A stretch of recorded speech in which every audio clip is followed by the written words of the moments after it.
recebo hoje no Radar o pré-candidato à presidência da República pelo partido Missão, Renan Santos, que é também fundador e coordenador do Movimento Brasil Livre, presidente do partido.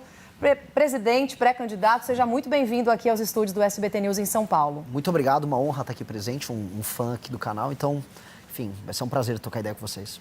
Obrigada por ter vindo até aqui, pré-candidato. Queria conversar um pouquinho sobre o cenário que espera o senhor para as eleições agora de 2026. O senhor é considerado um outsider, alguém fora do meio político, e se coloca contra essa polarização que a gente vem acompanhando com os números nas pesquisas entre o presidente Lula e Flávio Bolsonaro. Assim como temos também outros candidatos à direita. O que te separa desses outros candidatos para além de Lula e Flávio Bolsonaro? Bom, primeiro de tudo, a minha história. Como você descreveu, eu vim do movimento político, o Movimento Brasil Livre, que há mais de 10 anos vem lutando contra a corrupção, organizou as maiores manifestações que derrubaram a ex-presidente Dilma Rousseff, lutamos a favor da Operação Lava Jato. Quando o Bolsonaro chega ao poder e começa a errar, e a gente começa a ver escândalos acontecendo no governo Bolsonaro, diferente do restante da direita, especialmente dos pré-candidatos à direita, eu não passei pano, nem eu, nem o meu grupo, e nós pagamos um preço por isso. Ou seja, se está cometendo erro, se está roubando, se está agindo contra aquilo que a gente considera correto, não importa se você é de esquerda ou de direita, a gente vai bater. Essa sempre foi a nossa lógica.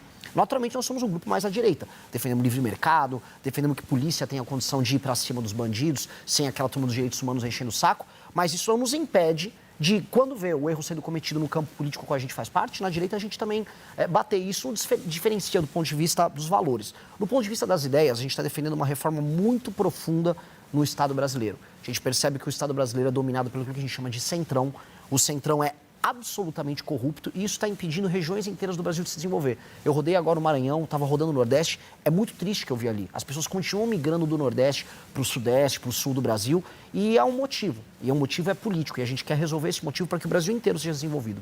O senhor não quer conversar com um eleitor mais moderado, então? O senhor se classifica como extrema-direita? Não, eu me classifico como uma pessoa extremamente honesta e mais inteligente e mais preparada do que os demais. Eu não vou ficar só no clichê. Porque as pessoas ficam só repetindo palavrinhas, jogando palavras ao vento. Ah, não, olha só, eu sou conservador, isso, sou o cara de esquerda. Não, eu gosto do povo. Gosta de qual povo? O que é o gostar do povo do Lula? Quando você vai para o Maranhão, onde o Lula é muito bem votado, onde supostamente ele liga para aquelas pessoas, eu vi gente andando em cima de esgoto, dividindo comida com urubu. Eu não vi ninguém gostando de povo no Maranhão. Ao mesmo tempo, eu vejo os problemas no Sul-Sudeste, que a direita supostamente bolsonarista cuida. Ah, não, a gente resolve a questão da segurança. Resolve. Os casos bizarros envolvendo morte de mulher, morte de criança, assalto, roubo de celular continuam altíssimos. Então, os problemas não são resolvidos. A gente fica participando de discussões idiotas, né? Ah, eu sou verde e amarelo, eu sou vermelho, mas na prática o ladrão continua assaltando e você continua pobre. Então, eu quero resolver esse problema, eu quero ir para cima. E não vou perder tempo com rótulos. Por não perder tempo com rótulos, eu acho que eu sou mais efetivo em focar nos problemas. Qual é o estilo do eleitor que o senhor quer focar durante a campanha? Olha, eu não recuso voto, então eu não estou, vamos dizer, buscando o eleitor A, B ou C. Eu estou falando aquilo que é verdadeiro. Eu tenho comentado que eu vou fazer uma eleição de sincericídios. Ou seja, quando eu vou para o Maranhão, eu não vou fazer o que todo mundo faz quando chega lá. Ô, povo bom, olha, eu vou tocar aqui um forrozinho aqui. Nossa, olha essa comida boa. Não, eu vou falar, olha, aqui no Maranhão tá uma desgraça a vida de vocês. Vocês vendem o voto, eu falo isso pro eleitor. Você vende o voto e eu vou prender você se você continuar vendendo o seu voto. Eu vou virar político. Se você comprar o voto da população, eu também vou te prender. A gente tem que ter leis sérias se a gente quer respeitar a democracia. Em tese, nos manuais políticos, o que eu estou fazendo é perder voto. Mas o que eu vi foi outra coisa. Eu falei a verdade pro eleitor, eu tratei o eleitor de uma maneira madura, tratei ele como adulto, e o eleitor respondeu de maneira positiva. Ele falou, não, Renan, você tem um ponto, você está certo. Tanto que nos lugares onde eu cometo esses sincericídios, ou seja, onde eu falo verdades que em tese não se fala para o eleitor, as pessoas estão reagindo bem. Então eu rodo o Maranhão, assim como eu vou rodar agora Santa Catarina, eu vou rodar todos os lugares do Brasil falando dos problemas locais, inclusive dos problemas do eleitor, porque o eleitor não é perfeito, né? A voz do povo não é a voz de Deus, no sentido de que o eleitor também erra, o eleitor também acredita em mentira, o eleitor cai em truque, e a gente precisa alertar o eleitor também para o próprio erro que ele comete. Mas o eleitor mais conservador, que pode ter o voto, né, no senhor, ele está preparado para algumas conversas, o senhor falou em sincericídios, né, algumas falas mais sinceras. O senhor recentemente, respondendo a um vazamento de mensagens da imprensa, falou sobre o uso, por exemplo, de cogumelos alucinógenos. O eleitor, por mais que tenha estudo, tenha comprovação científica já no nosso país, o eleitor mais conservador, ele está pronto para esse tipo de conversa? Eu não sei se ele está pronto, porque eu não vou fazer mentir para ele. né? Se eu precisar mentir para ele, porque ele não está pronto para assuntar B ou C, quer dizer que eu sou um mentiroso, quer dizer que eu sou um farsante. Eu não estou afim desse papo.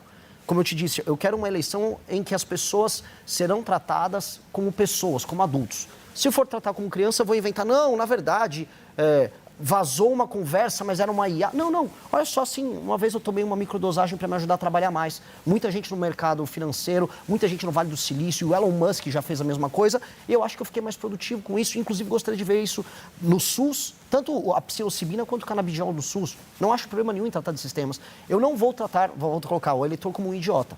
Mesmo que alguns não estejam prontos, mas é da vida, né? Não se agrada a todo mundo. Candidato, vou colocar a nossa equipe aqui para fazer perguntas ao senhor também. Em Brasília, primeiro, o nosso Eduardo Gayer chega na conversa. Fala, Gayer.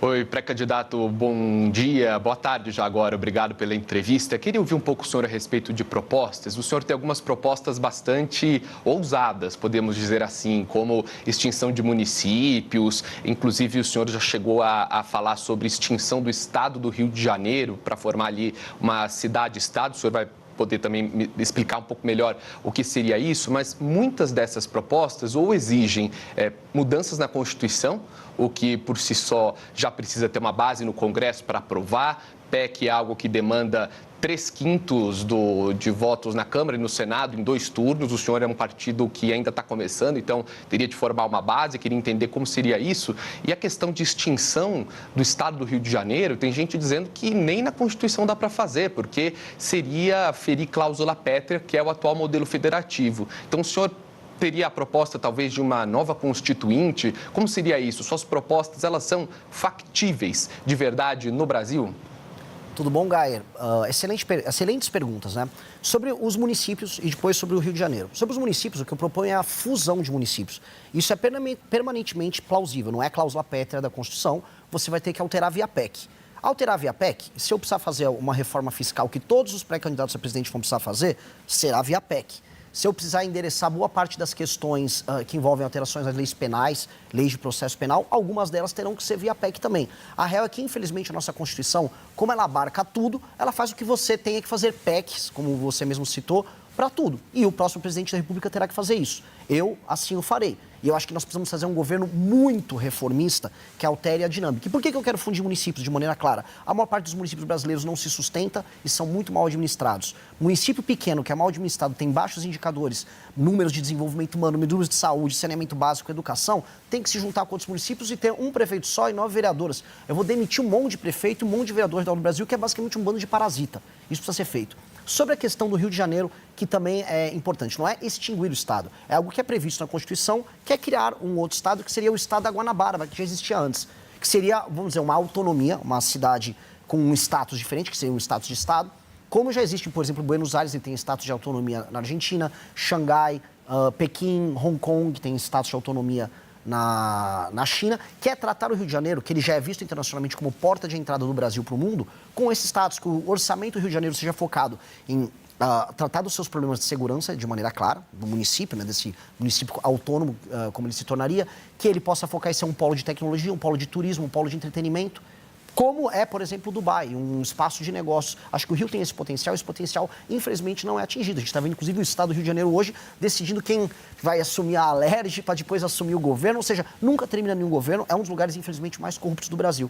E sobre a viabilidade disso? Se eu saí de um partido político que foi realmente montado agora, em novembro, aparecido com 1% nas pesquisas. Algumas pesquisas já me dão com 5%, 6%, outras até 7%, variando de instituto para instituto. Se eu chegar até o final das eleições com 50% mais um dos votos, significa que eu movi a sociedade brasileira ao redor dessas propostas. E se eu conseguir fazer isso, não só o meu partido vai ter uma base, mas os outros políticos eleitos por outros partidos também vão ser eleitos com uma plataforma similar. E aí é uma questão minha de ter a habilidade de saber montar uma composição majoritária na Câmara e no Senado.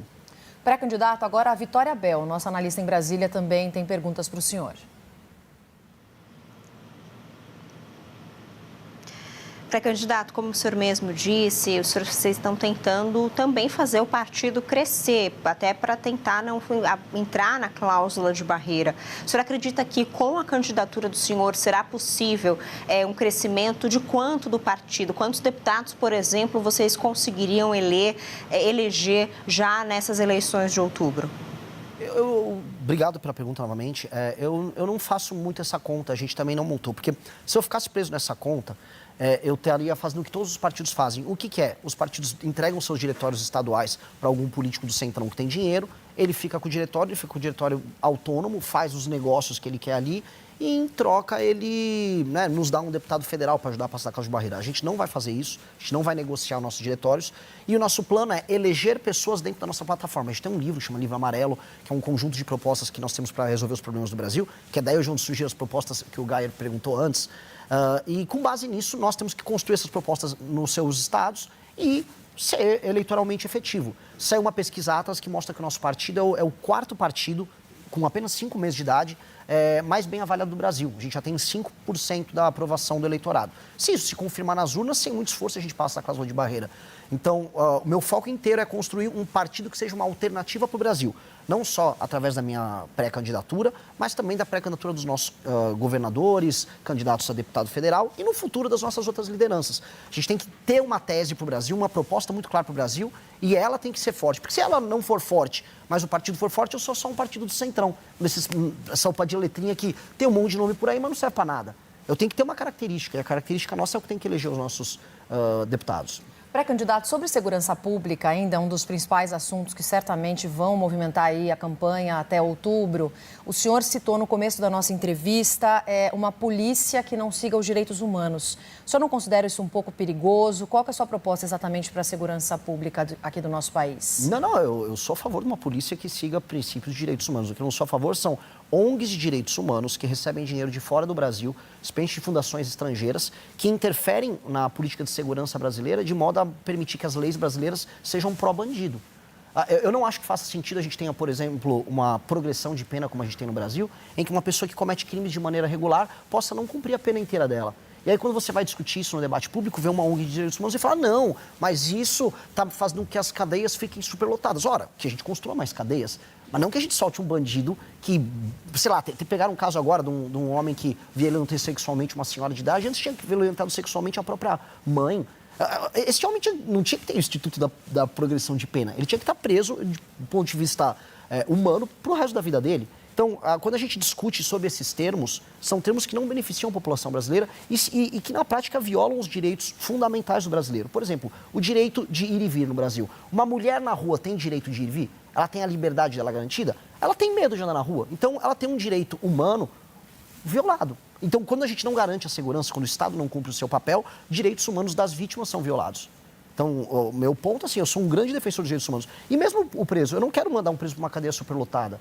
Eu não quero mandar um preso para ser torturado na cadeia. Eu quero que ele fique numa cadeia, preso, cumprindo uma pena. Uma cadeia digna, dando uma comida simples, que ele faça um trabalho ali dentro e pronto.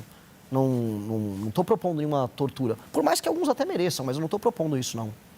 Pré-candidato, muito obrigada por vir aqui até o SBT News, nossos estúdios no Radar. Muito obrigada pela entrevista. Bom trabalho, boa campanha para o senhor. Muito obrigado, eu que te agradeço. Valeu pela oportunidade e um abraço a todos que nos assistiram. Obrigado por assistir! Se você gostou deste vídeo, não esqueça de curtir e se inscrever no canal.